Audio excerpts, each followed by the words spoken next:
साध्वी की रहस्यमयी मौत, आखिरकार जांच ने खोल दिए राज के दरवाजे। कार्डियक और प्लूमेनरी अरेस्ट से मौत की पुष्टि हुई। इंजेक्शन देने वाले देवी सिंह की भूमिका सामने आई है। पिता को क्लीन चिट मिली, लेकिन कंपाउंडर की तीन स्तर पर लापरवाही ने कई बड़े सवाल खड़े कर दिए। 44 लोगों के बयान, मेडिकल रिपोर्ट और पूछताछ के बाद अब तस्वीर साफ हुई है। एक रिपोर्ट आपको दिखाते हैं।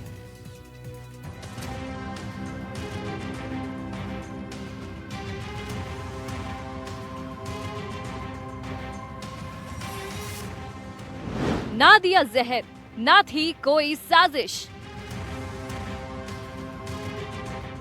साध्वी की मौत की गुत्थी सुलझी। कार्डियक अरेस्ट से गई थी जान। कंपाउंडर की लापरवाही आई सामने। देवी सिंह ने लगाया था इंजेक्शन। कंपाउंडर की 3 स्तर पर लापरवाही। 44 बयान और अब पूरी सच्चाई।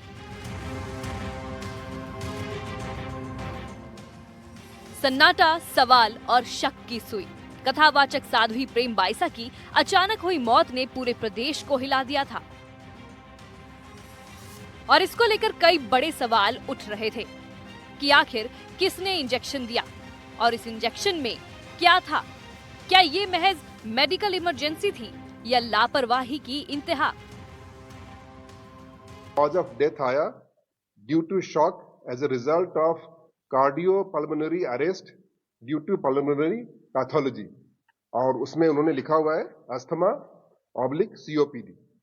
तो मैं बताऊं, जो कॉज ऑफ डेथ उन्होंने बताया है कि इनको फेफड़े से संबंधित कोई बीमारी थी और उस कारण से कार्डिक अरेस्ट आया, पल्मोनरी अरेस्ट आया और उस कारण से शॉक जनरेट हुआ और उनकी मृत्यु हुई। सभी सवालों का जवाब मिल चुका है। एफएसएल जांच रिपोर्ट ने कई परतें खोल दी हैं। मेडिकल बोर्ड की रिपोर्ट के मुताबिक मौत की वजह बनी कार्डियक और पल्मोनरी अरेस्ट, यानी कि दिल और फेफड़ों ने एक साथ काम करना बंद कर दिया। जांच में ये भी सामने आया है कि इलाज के दौरान कंपाउंडर देवी सिंह की ओर से नियमों की अनदेखी की गई। इस स्थिति में जांच में कंपाउंडर की 3 लेवल पर लापरवाही सामने आई। क्योंकि ये पहले भी उनके यहाँ इलाज के लिए जाते थे, जैसा कि तथ्यों में आया है और एनिमेशन में भी आया है। इनके नॉलेज में था कि किन मेडिकल कंडीशंस में वो गुजर रही हैं। इसके बावजूद भी उन्होंने जो सेट नॉर्म्स हैं उनकी अवहेलना की। तो प्रथम दृष्टया उपेक्षापूर्ण कृत्य करना कंपाउंडर के द्वारा पाया गया है। पहली, ड्रग रूल्स की अवहेलना, यानी जो इंजेक्शन दिया गया वो शेड्यूल एच श्रेणी का था, जिसे केवल एक रजिस्टर्ड डॉक्टर ही लिख कर दे सकता है। दूसरी, national medical commission act 2019। Compounder एक रजिस्टर्ड मेडिकल प्रैक्टिशनर नहीं था, फिर भी उसने डॉक्टर के स्तर की दवा एडमिनिस्टर की। तीसरी, national nursing commission act 2023। Nursing course करने के बावजूद उसने उन सीमाओं का उल्लंघन किया जो कि एक नर्स या कंपाउंडर के लिए तय है। कंपाउंडर ने निर्धारित मानकों की अवहेलना की। एक तथ्य सामने आया कि जो इंजेक्शन दिया गया है देवी सिंह जो कंपाउंडर है उनके द्वारा, तो उसमें ड्रग रूल की अवहेलना पाई गई, जो कि जो मेडिसिन दिए गए थे वो शेड्यूल एच में आते हैं और उसको एक प्रिस्क्राइब्ड मेडिकल प्रैक्टिशनर ही दे सकता है, जो कि शेड्यूल ड्रग है। नेशनल मेडिकल कमीशन एक्ट 2019 की भी अवहेलना पाई गई, जो कि वो रजिस्टर्ड प्रैक्टिशनर नहीं थे। इनके नॉलेज में था कि किन मेडिकल कंडीशंस में वो गुजर रही हैं। इसके बावजूद भी उन्होंने जो सेट नॉर्म्स हैं उनकी अवहेलना की।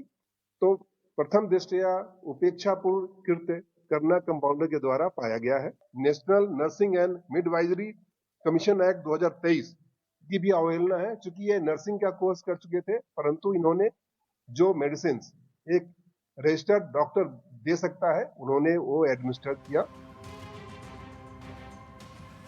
कमिश्नर ने स्पष्ट किया कि साइंटिफिक जांच और इन्वेस्टिगेशन में साध्वी के शरीर में जहर नहीं पाया गया है। मामले की गंभीरता को देखते हुए गठित एसआईटी ने इस मामले में हर स्तर पर साक्ष्य जुटाए हैं। एसआईटी ने इन पॉइंट पर जांच की है।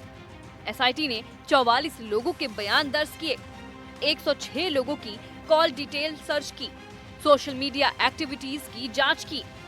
साध्वी की मेडिकल हिस्ट्री भी खंगाली गई।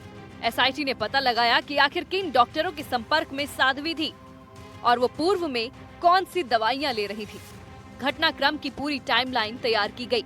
सीसीटीवी फुटेज का सहारा लिया गया, लोगों के बयानों का सहारा लिया गया, कंपाउंडर के दिए इंजेक्शन के गंभीर तथ्य भी खंगाले गए। साध्वी केस में पिता की भूमिका पर कई सवाल उठ रहे थे। पिता द्वारा किए गए पोस्ट के साथ साथ फोन कॉल्स की जांच की जा रही थी, लेकिन एसआईटी ने एक एक करके सभी सवालों का जवाब दिया और कहा कि जांच में उनकी कोई संदिग्ध भूमिका सामने नहीं आई। जहां तक पिता की इस पूरे घटनाक्रम में संलिप्तता का सवाल है, जो घटनाक्रम शुरू होता है जब तबीयत बिगड़ने की बात है और जब ये इंजेक्शन लगता है उसके बाद से ही जो तथ्य सामने आए हैं, उसके पूर्व में जो भी उनकी बैकग्राउंड रहे हैं, प्रीवियस हिस्ट्री रही है, उनको हमने रीअफर्म कराया है कि कोई उनका मलाफाइड तो नहीं है। और अभी तक जो हमारे पास जो तथ्य सामने आए हैं उसमें इस घटनाक्रम से रिलेटेड उनका कोई मलाफाइड नहीं दिखा है। अब आपको बताते हैं कि आखिर इस मामले में अब तक क्या क्या हुआ है।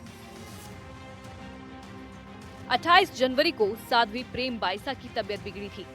तबीयत बिगड़ने पर 2 इंजेक्शन देने का दावा किया गया था।